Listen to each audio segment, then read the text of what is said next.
Well, thank you for that overly generous introduction. It's going to be downhill from here after that, I can tell you.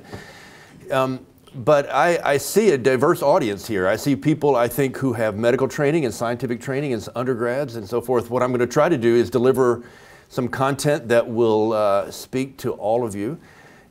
And I'll be honest, I hope to inspire you about what the future in biomedical research and biomedicine looks like, at least from the way I see it. The heart is a remarkably plastic organ. I'm not sure which one to point at here, but it can grow and it can shrink quite a bit.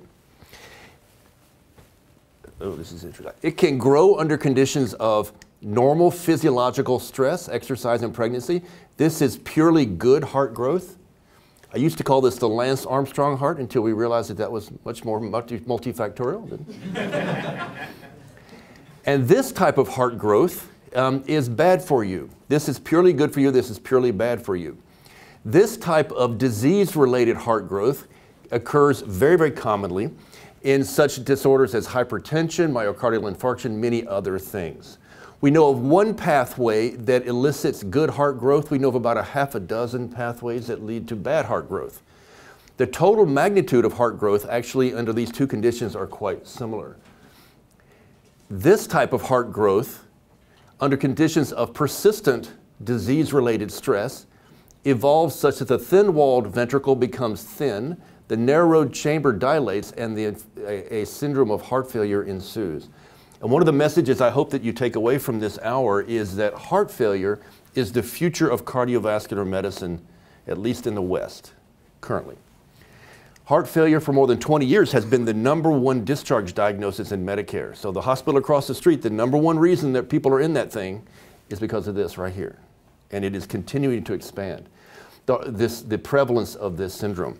The heart can also shrink under a wide range of conditions. For example, unloading, like in bed or in outer space. Or if you have an artificial heart that's pumping for your heart, the heart will shrink. Catabolic states like cancer also elicit heart shrinkage. Your heart shrinks 1% per week in bed. Your heart shrinks 1% per week in outer space. So you're the head of NASA and you're getting ready to send somebody all the way to Mars and back, and they're going to come back with a heart that looks like this. So what are you going to do about that? What are you going to do to try to prevent that? You're going to try to provoke this kind of heart growth, right? So what kind of exercise machine do they have on the International Space Station? What exercise provokes the most good heart growth? Running? Golf? Swimming? The answer is rowing. Rowing is both isometric and isotonic, so they have a rowing machine up there. Crew athletes have the largest good hearts, it turns out. The magnitude of heart growth is about 50%. The heart grows a lot more than people think sometimes. It can grow, it can increase in mass about 50%. It can shrink about 30%. So people who suffer a spinal cord injury and they're relegated to bed rest permanently, the heart shrinks to about 70% mass and stops. So the total dynamic range is 100%. And it can do that quite rapidly. For example, when a woman delivers a child, the heart shrinks over the next several months. If you replace a stenotic aortic valve that's narrowed and the heart has to push blood through it, it will shrink back over time. The heart of a conditioned athlete is larger in the training season than it is in the off season. So the heart's dynamic range is both significant and rapid. This is heart disease all in one picture. These are all the stresses that impinge on the myocardium that ultimately culminate in heart disease. This is high blood pressure, this is a leaky heart valve, this is a heart attack, this is diabetes, and so forth. So among those, what are the most significant? Which ones make the most difference? Let's step back 17 years to the year 2000. The #1 killer of human beings on planet Earth was high blood pressure. The #1 killer of human beings is high blood pressure. If we lump tobacco and cholesterol together and call that ischemic cardiovascular disease, that's the #2 killer of human beings on this planet. If we jump over malnutrition in the developing world, the #3 killer is diabetes. Each one of those kills you by the effects it has on your heart.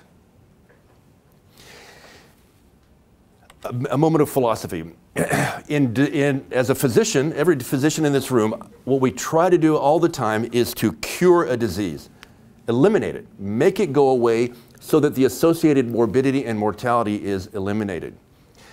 The sad reality is there are very few diseases that we can cure. We can cure a lot of infections, we can cure a few cancers. I can only think of 2 cardiovascular diseases that we can cure, Wolff, Parkinson, White, and a few others. The great majority of the time, we can't cure it. We'd like to, but we have to settle for the next best thing. And if you can't cure a disease, the next best thing is to transform it into a chronic disease that can be managed over time.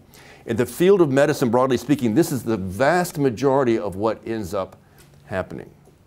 When I went to medical school in the 1980s, in the 20th century, I was sat in a room bigger than this where I heard 2 lectures as a first-year medical student about a syndrome that was emerging in Northern California and in Haiti in young men. Their immune system shut down, they developed crazy cancers, crazy infections, and died. It was called the Acquired Immune Deficiency Syndrome. Nobody had the first idea what it was, but if you got it, you were dead. Fast forward to 2017, that disease has not been cured, but 50% of people with HIV/AIDS now are over 50 years of age. You can live with HIV/AIDS for decades now, whereas when I went to medical school, the life expectancy was a matter of weeks.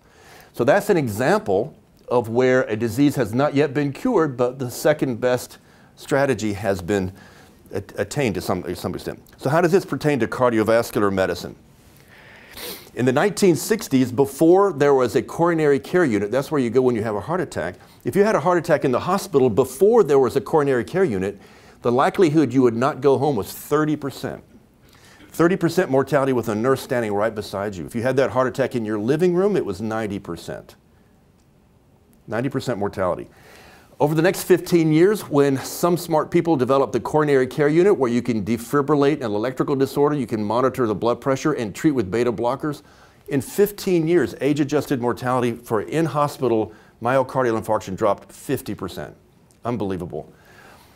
By the 1990s, with antiplatelet therapy, thrombolytic therapy, and PCI, percutaneous coronary intervention, in other words, balloons and stents, it's been cut again in half. It's unbelievable. Now, in most hospitals in the US, in-hospital mortality for an MI is like 3%. It used to be 30, now it's 3. Okay, that's one disorder, that's having a heart attack in the hospital. Let's step back and ask about all of cardiovascular medicine. All of cardiovascular medicine in the United States over the last 50 years. I'm going to call on people here. Ready? Age-adjusted mortality for cardiovascular disease in the last 50 years has changed. In other words, a 60-year-old man in 1970 and that same 60-year-old man today, the likelihood he would drop dead of a heart attack has changed. Has it gone up or down, and how much? Up or down? Up. I see. Up. How? Give me a number. Up 10%. Okay. Anybody else want a number? 27%. Up. Up 27%. 27%. Okay. The mortality rate went down, so the base, so that should correlate to how likely it is from. Okay. Okay, that's a good point. So we're talking about the likelihood of dying of cardiovascular disease. I've heard up 10, I've heard up 20 some. The answer is down 75. The likelihood of dropping dead of heart disease has dropped 75% in this country in the last 50 years, from 450 out of 100,000 down to 100, because of all of these advances that come from the research that all of us do. New therapies, new targets, new strategies, new operations, new stents, all these different things, and coupled with our understanding about blood pressure and cholesterol and smoking, all these things, we've seen spectacular, unbelievable, robust successes. I will tell you that this stops in like 2012. The 5 years after that, those declines that have been absolutely, completely monotonic throughout have flattened out. This year, it went up for the first time in 50 years. That's just one data point. We don't know if that's going to continue, but many people, including me, believe that this flattening out, and the uptick is the first sign of what I'm going to talk about, and that is the role of diabetes, obesity and diabetes around the world. For the first time in human history, recorded history, the current generation of kids, in elementary school and high school will not live longer statistically than their parents. Historically, the younger generation always lives a little longer than the older generation. For the first time in recorded history, that has changed.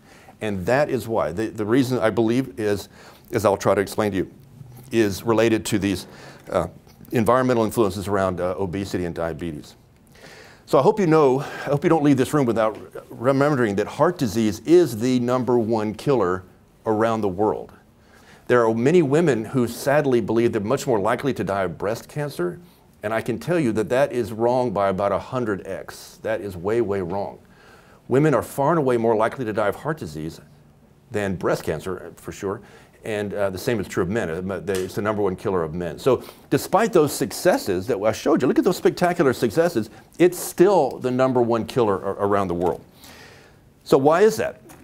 So I told you that in the 1970s, if you had a heart attack, you were not in a hospital, you were not likely to go home. So if you did go home, you would be highly likely to stay free of chronic heart failure because you probably had a small heart attack.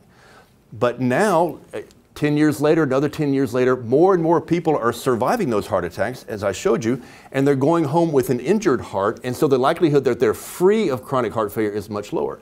So here we've transformed the acutely lethal manifestation of dropping dead of a heart attack into a different disorder called heart failure, and that's what I illustrated earlier with HIV/AIDS. Okay, what I've just told you so far is what heart disease looks like in the West. It has largely, not completely, but largely been tamed from an acutely lethal disorder that will drop you dead, although that still happens, into something called heart failure that you can carry with you a long time. What does it look like in the developing world? Just the opposite. In the developing world, myocardial infarction here in China is exploding. It's exploding in prevalence. So the face of cardiovascular disease in the developed world is very different than it is in the developing world, which is one of the reasons that I, in my role at Circulation, have quite a footprint in China with Jay and GQ and others to address this tsunami of heart disease that is emerging in China. So for those of you in the back of the room, I urge you to think about where this field is going, because I can tell you the practice of cardiovascular science and medicine today is different than it was 20 years ago, and it'll be different again 20 years down the road. I showed you already that the diseases have changed. They're different now, and trust me, they will be different again in the future. We talked about what it looked like in 2000. This is what it looks like in 2015, where the redder it is, the higher likelihood of cardiovascular death. You can see that it is a big issue in the West, of course, and in Europe. You can see in the developing world, it's an explosion. Even now in Africa, the final frontier, hypertension and cardiovascular disease are now, for the first time, emerging in Africa. So with that as sort of an introduction to what this whole field looks like, let me tell you a science story for one of the projects we have in the lab focused on the metabolic stress that I've mentioned to you.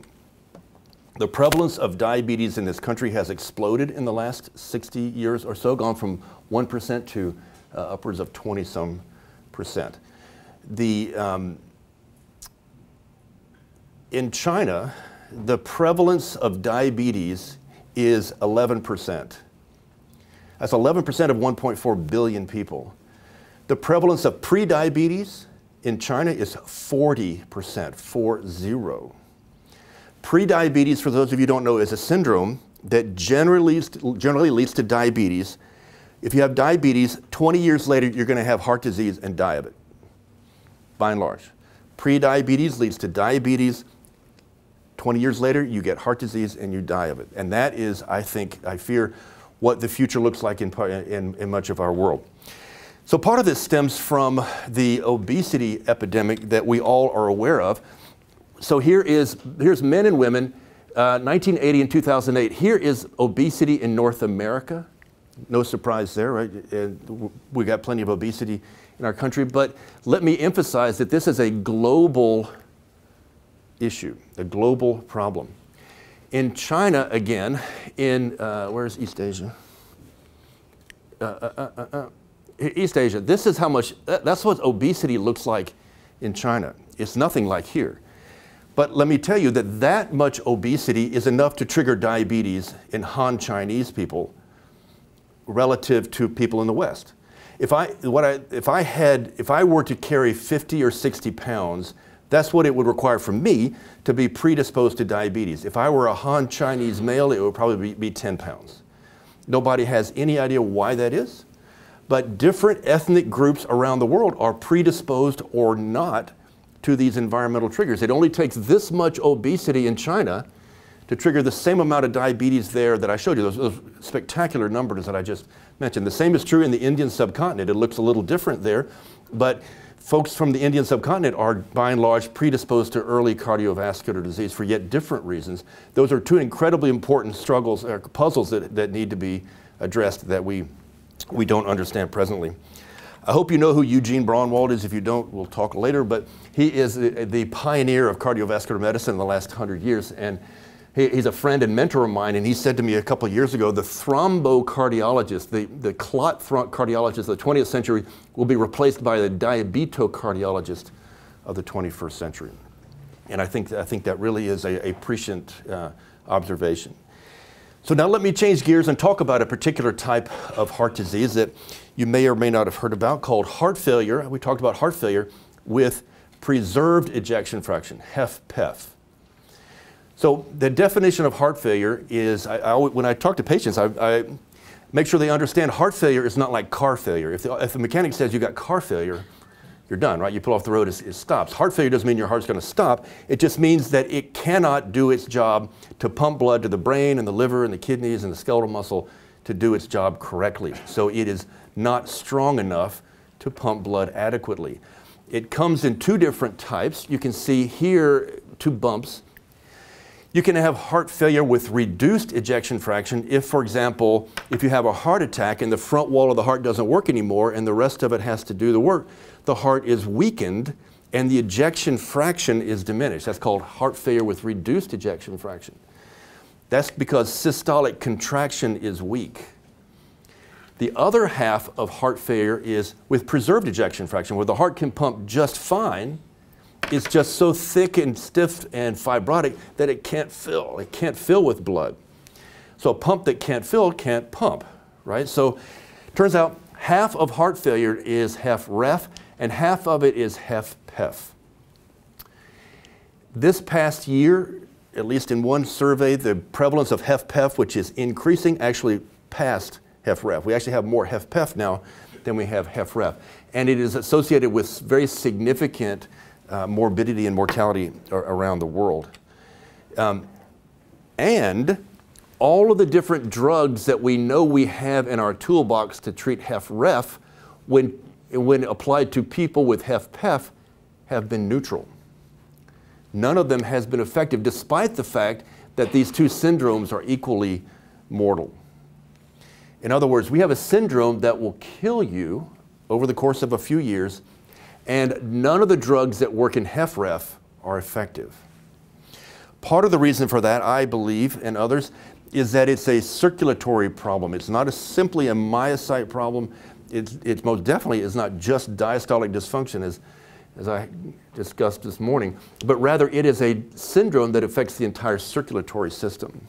So the way we face this is with HFrEF, we have a toolbox with quite a number of different tools. We have drugs, we have resynchronization therapy, mechanical circulatory support, transplant. We have a number of ways that we can treat HFrEF. The number of ways that we have to treat HFpEF is 0. Here's a syndrome that affects millions of people that is just as likely to kill you as this one, and we have no therapies whatsoever, 0. Now why is that?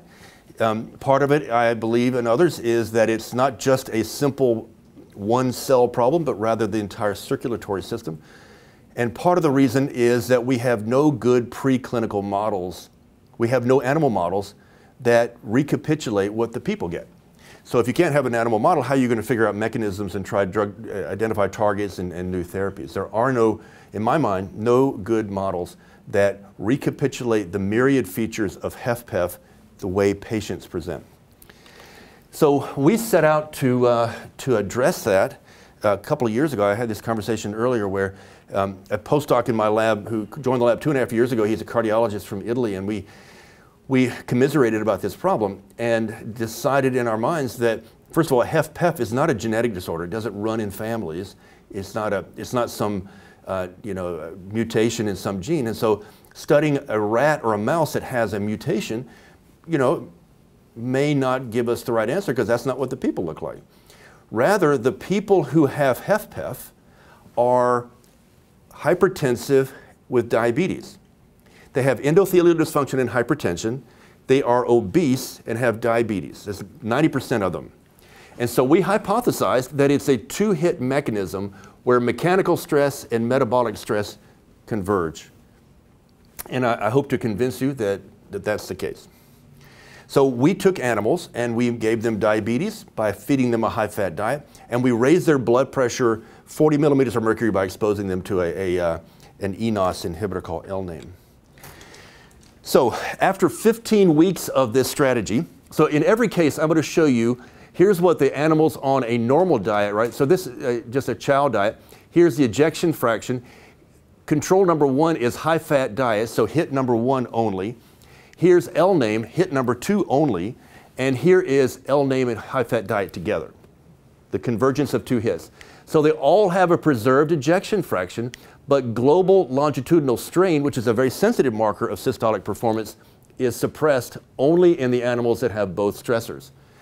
These are 2 markers of diastolic dysfunction, and again, the animals that exposed to both hit 1 and 2 together have diastolic dysfunction. They have exercise intolerance, again, uniquely in the group that had exposed to both stressors. The heart's hypertrophy, more or less similarly, to some extent more, but importantly, only the ones on high-fat diet and L-name develop pulmonary congestion, have heart failure, bona fide heart failure. So for some reason, high-fat diet takes your heart in a certain direction, diabetes. High blood pressure takes your heart in a different direction, but neither of those directions is HFpEF. When they converge, it looks like what you get is HFpEF. Okay, some more of that at 15 weeks. You can see the animals are obese, but of course any of the animals on a high-fat diet are similarly obese. Both high-fat diet and high-fat diet and L-name have a glucose intolerance. In other words, they have diabetes. The blood pressure is similarly elevated in the animals on L-name. So there are certain aspects of it, of course, that are shared, but it's the ultimate HFpEF phenotype. And if you're familiar with how to read these things, these animals have evidence of diastolic dysfunction, diastolic imbalance, and then also contractile dysfunction. So that's sort of the gold standard. So at 15 weeks, these animals have HFpEF.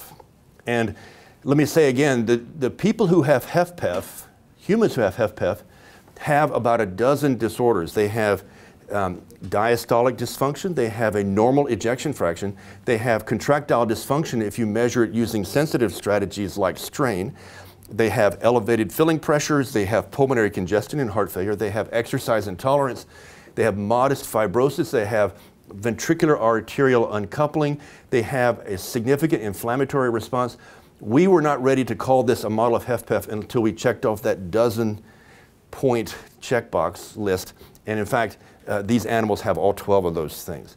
So if they have HFpEF at 15 weeks, what about at 5 weeks when this process is underway? Can we address that? So at 5 weeks, it turns out the animals also have HFpEF. I won't go through all of it. They're already glucose intolerant.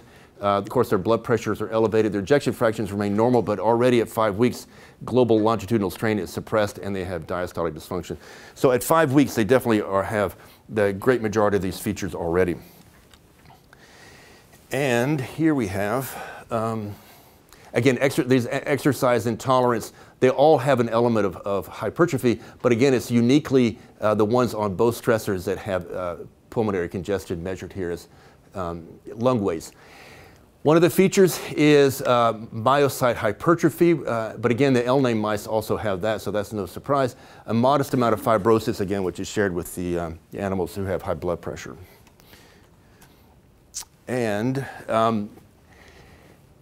If we measure, using echo, we can measure pulse wave velocity and evidence of vascular stiffening, and you can see, and so forth, that these animals, both on L-NAME and high-fat diet, both have evidence of vascular stiffening.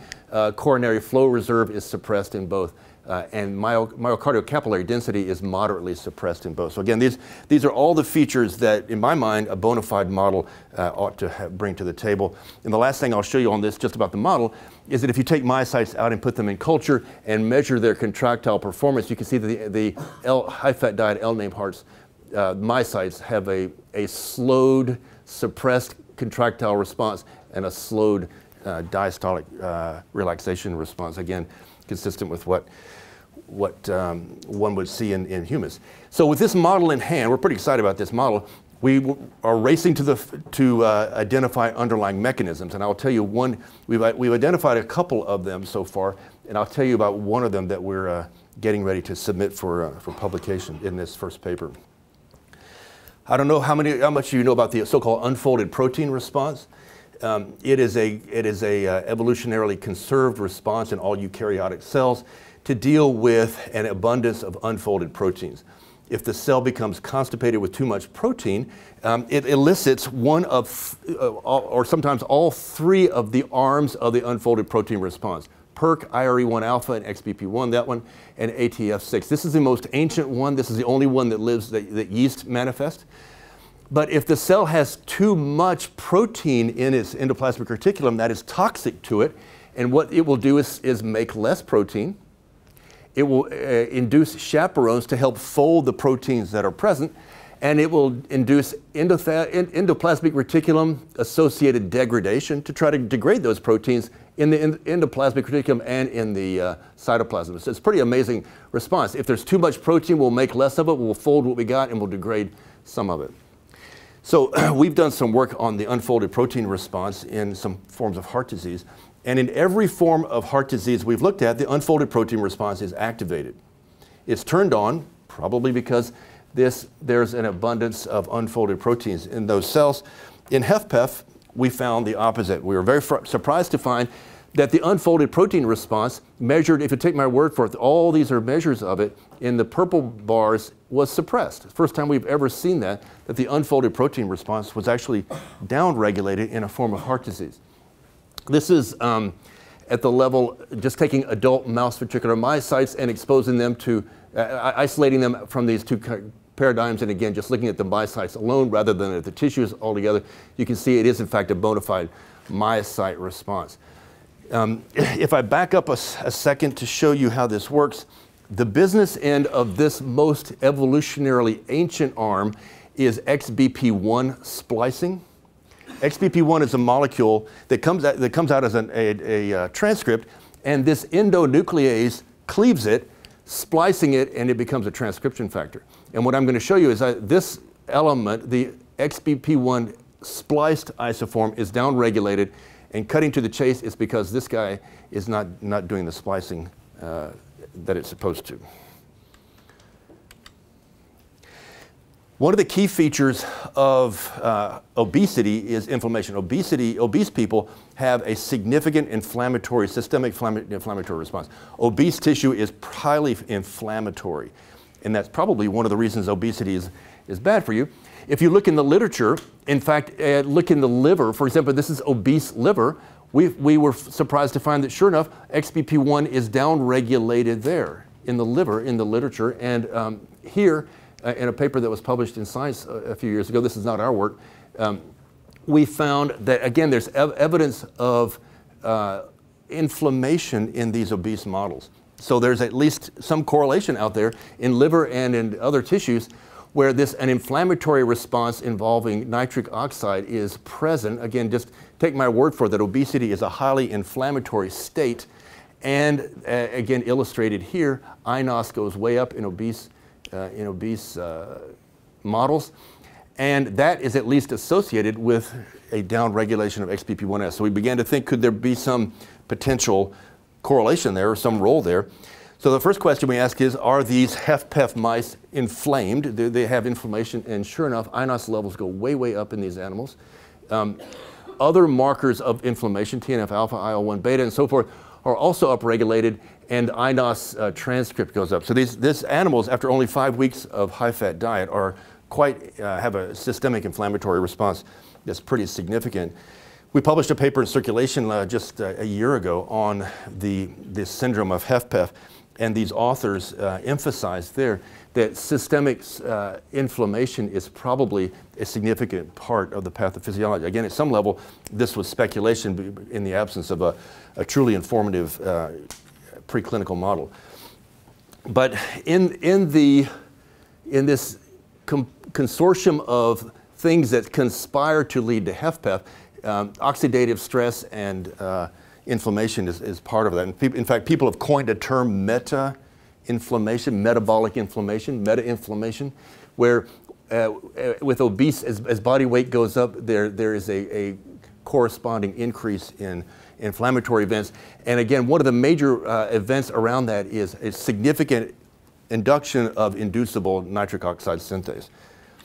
So again, we tried to pursue this in our animals. We took another cohort, and again, just showing you another cohort of animals. Again, these animals have HFPEF, and asked the question, is there inflammation going on? And again, this is the abundance of INOS. You can see goes up several-fold, as did these other markers. So these animals are quite inflamed. And so if you have extra INOS around, you likely have extra nitric oxide. And what does nitric oxide do? It S-nitrosylates proteins. So the question is, there's extra INOS, extra NO. Are proteins S-nitrosylated? And in fact, they are in the HFPEF model, just running on a smear. This is a special type of gel that tracks that. And you can see that, in fact, there are an abundance of proteins that are S-nitrosylated. What about the IRE1 alpha, that endonuclease that I mentioned? It is the business end of activating XBP1. We, in fact, found that it is, in fact, S-nitrosylated, and that is sufficient, I'm not showing you this, sufficient to suppress its endonuclease activity. And again, just showing again, once again, another set of experiments that XBP1S is suppressed in these animals. So again, one of the hallmark features of heart failure just in general is elevated NO levels. If you just take my word for it, this is a cohort of humans with heart failure. So NO levels circulating levels of NO are increased in heart failure. And in fact, that's exactly what we find in these animals. They too have elevated levels of NO both in their plasma and in their urine. So then we thought, what if we block that? What if we inhibit that INOS that I showed you went up several-fold? So we did an experiment where we took animals that we had developed HFPEF in them, evaluated them, and exposed them to only 3 days of a selective INOS inhibitor. Remember, I've already told you we blocked eNOS with L-name. L-name doesn't block INOS. First of all, INOS goes up tenfold, and it also doesn't block it. So you have to use a different agent, and so we did. And what we found was, first of all, ejection fraction, as before, was unchanged, but some of the parameters in the animals exposed to drug, the diastolic dysfunction improved, measured 2 different ways. Their inability to exercise improved. Their blood pressure, of course, didn't change. The level, as expected, by blocking INOS, the amount of NO around improved, went down. So now I'll be the first to acknowledge that we were very surprised it only took 3 days of blocking INOS to affect these benefits. That seems almost too good to be true, and maybe it is. We're trying to sort that out, but at least the evidence so far is that if you block this robust INOS activation, much of this pathology seems to improve pretty effectively. What about in people? So in collaboration with other investigators who I don't know if you're aware of this, but it's a reasonably common thing to do endomyocardial biopsies in patients who have had a variety of heart disease, to take a little snip of tissue. And so we did that in collaboration with a group at Johns Hopkins, looking at patients with HFPEF and HFrEF to ask the question, is any of this stuff that we're seeing in mice, do we see anything like this in people? And I'm happy to tell you that the amount of unspliced XBP1 isn't changed in HFPEF or HFrEF, but in HFPEF humans, we found exactly the same thing that we found in these mice, that the unfolded protein response was uniquely suppressed in these human beings with HFPEF. Okay, so the inflammatory response induces a suppression of that endonuclease, IRE1 alpha, thereby you don't get enough spliced XBP1S. What if we give the cell spliced XBP1S? We'll just force the cell to overexpress XBP1S. So we'll give the animals HFPEF, and then we'll turn on this transgene for 5 weeks and then evaluate them. So in other words, we're turning on an exogenous transgenic expression of XBP1S in cardiac myocytes and evaluating their performance. What happens, you're used to this now, in the animals that are the transgenic animals, you can see that the evidence of diastolic dysfunction improved when we restore the levels of XBP1S. Their exercise intolerance improved. Their hypertrophic response didn't change, but you can see that their heart failure, their lung congestion diminished. So it looks like we can attack this 2 different ways. We can either suppress that inflammatory response, thereby restoring IRE1 alpha endonuclease activity and XBP1S levels, or in this context, put XBP1S back in the cell, and either way it looks to ameliorate it. So with that, I will come to a close. Our model is at present that HFPEF is a 2-hit mechanism, and again, this is what the people who have this disorder look like: high blood pressure and obesity and diabetes. That in turn leads to an inflammatory response which inhibits IRE1 alpha and blocks the splicing of XBP1. That is one story that we've now developed here. Let me just tell you just a couple of slides of an intro of another story. Another postdoc on the lab took these hearts and asked the question, is the sarcomere okay? All the different proteins in the sarcomere. We've analyzed them, including their levels, their transcripts, and their post-translational modifications. No change. The sarcomere looks perfectly normal. What about the calcium transient? You know, calcium is released from the SR, elicits systolic contraction, then it's pumped back in. In HFrEF, the SR is depleted of calcium, so that rise in calcium is blunted, and the diastolic sweeping it away is suppressed. So you have too little in systole, weak contraction. You have too much in diastole, stiff heart. That's what HFrEF looks like. In HFPEF, looks normal. It looks perfectly normal. We were very surprised to see that. What looks abnormal are the mitochondria. The mitochondria look profoundly abnormal from across the street. And in fact, if you look at them carefully, you can see that in these animals after 5 weeks of this 2-hit stressor, the mitochondria at least look profoundly abnormal.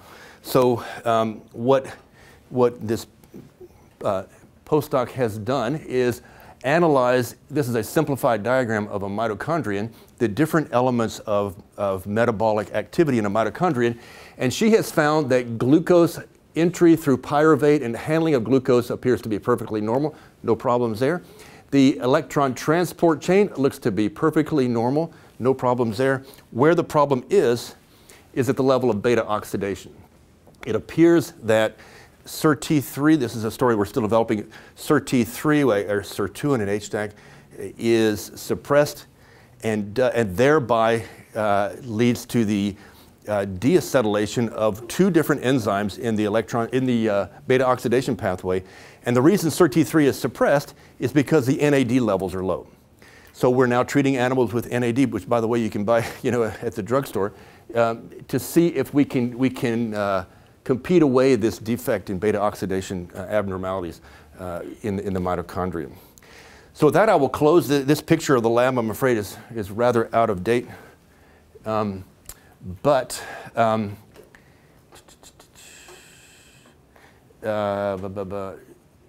are you on here? No, it's not that out of date. So, but it's my privilege to work with some fabulous people. Here is Gabriele. He's the cardiologist from Italy who's developed this HFPEF model with us. And again, I have an absolutely extraordinary team of people that I'm thrilled to work with. So with that, I will stop and be happy to answer questions.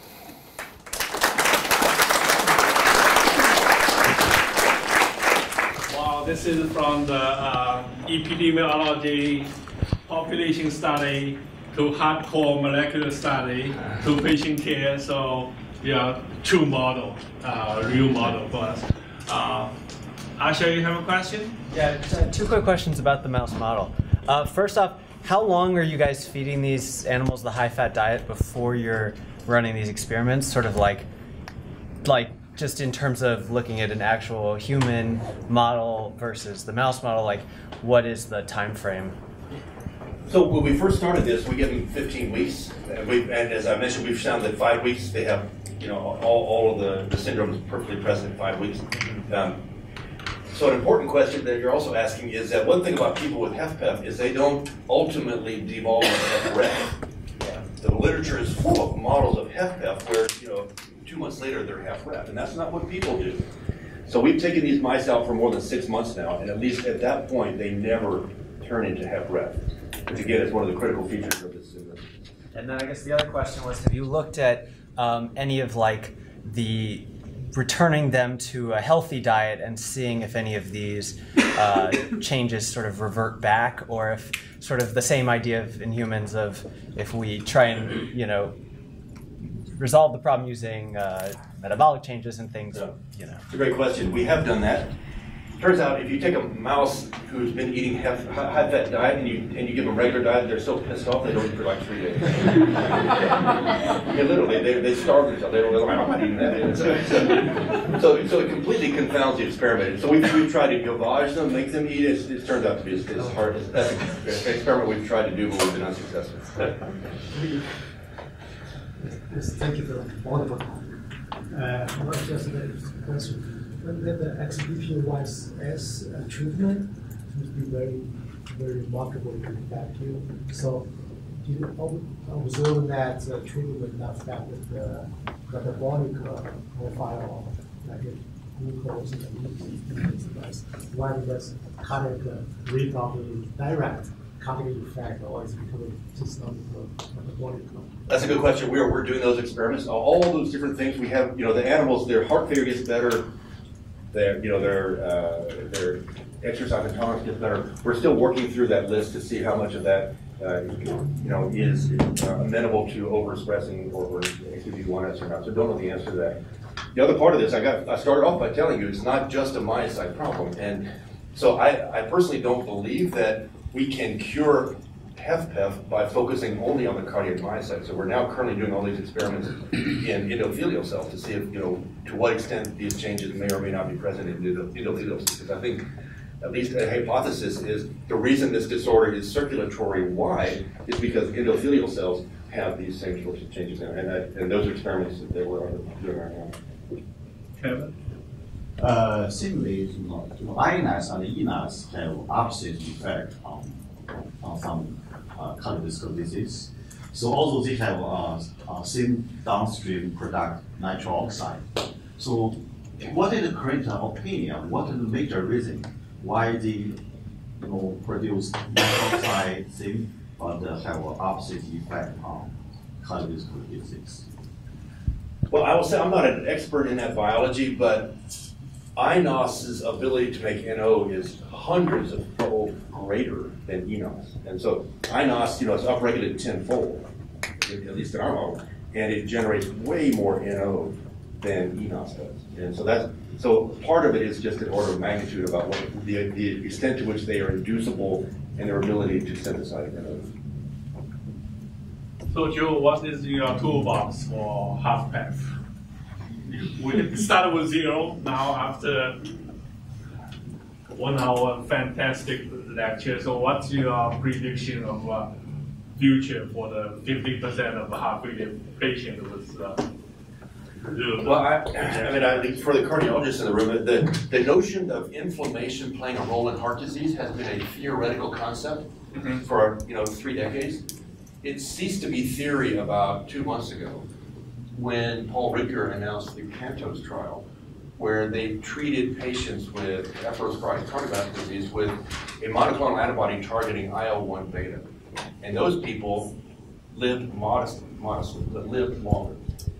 So suddenly, inflammation has burst onto the scene as no longer a theory, but rather a player and one that you can target.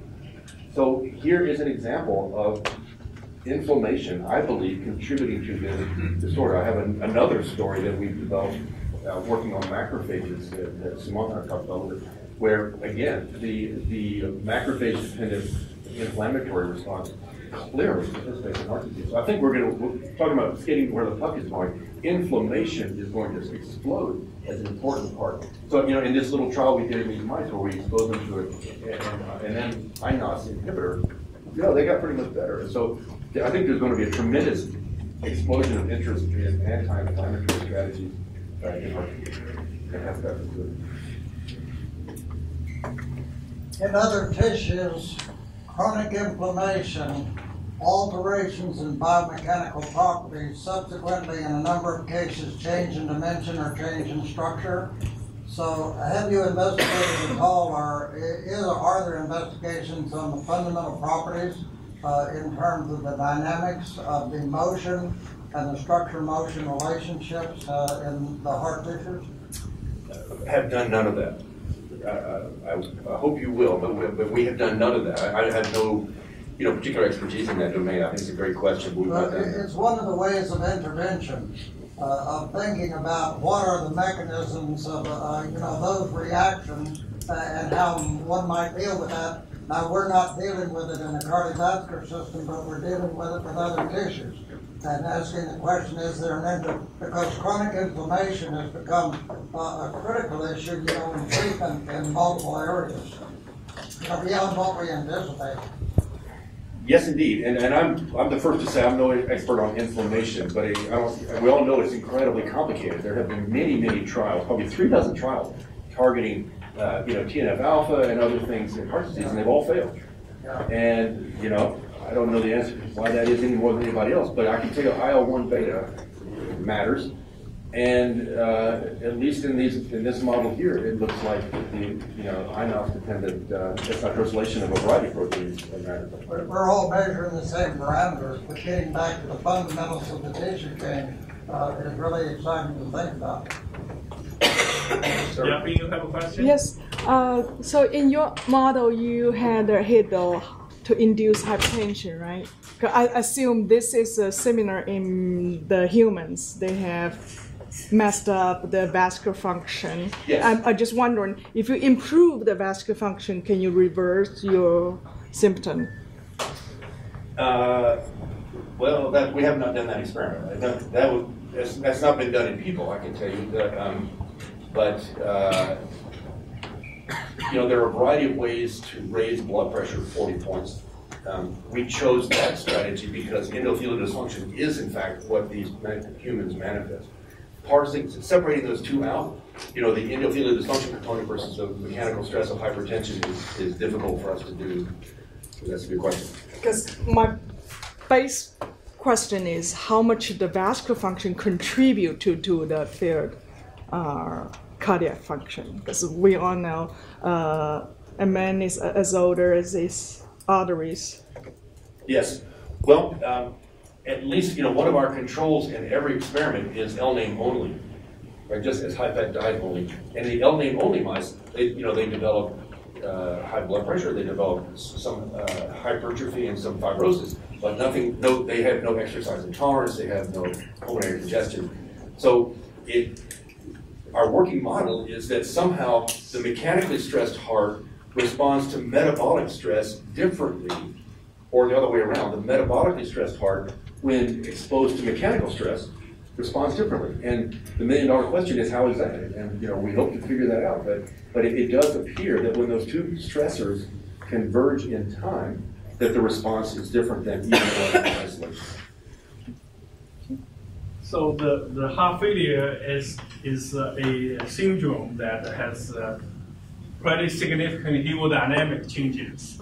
One of the concepts that they believe, in order to effectively treating the heart failure being reduce the ejection fraction or preserve the ejection fraction, you have to be able to effectively affect the hemodynamics. Just treating the cell with signaling pathways will not become a successful therapy. They believe you have to, whatever your intervention, you have to be able to change the hemodynamics. How do you like that concept? Oh yeah, I mean, the hemodynamics is where the rubber meets the road. But in fact, I didn't show this, but in these animals that got better with these two different therapies, their invasive hemodynamics improved. Everything moved back in the right direction. But you're right. I mean, what the patient experiences is what the hemodynamics are, right? But in fact, that intermediate between these molecular events is in fact really good. In the days of convergence, we need engineers. There's lots of potential engineer here, so we need engineer contribute to change the hemodynamics of this muscle pump, right? So time is running late. We really appreciate very highly Dr. Hill to give us this fantastic lecture.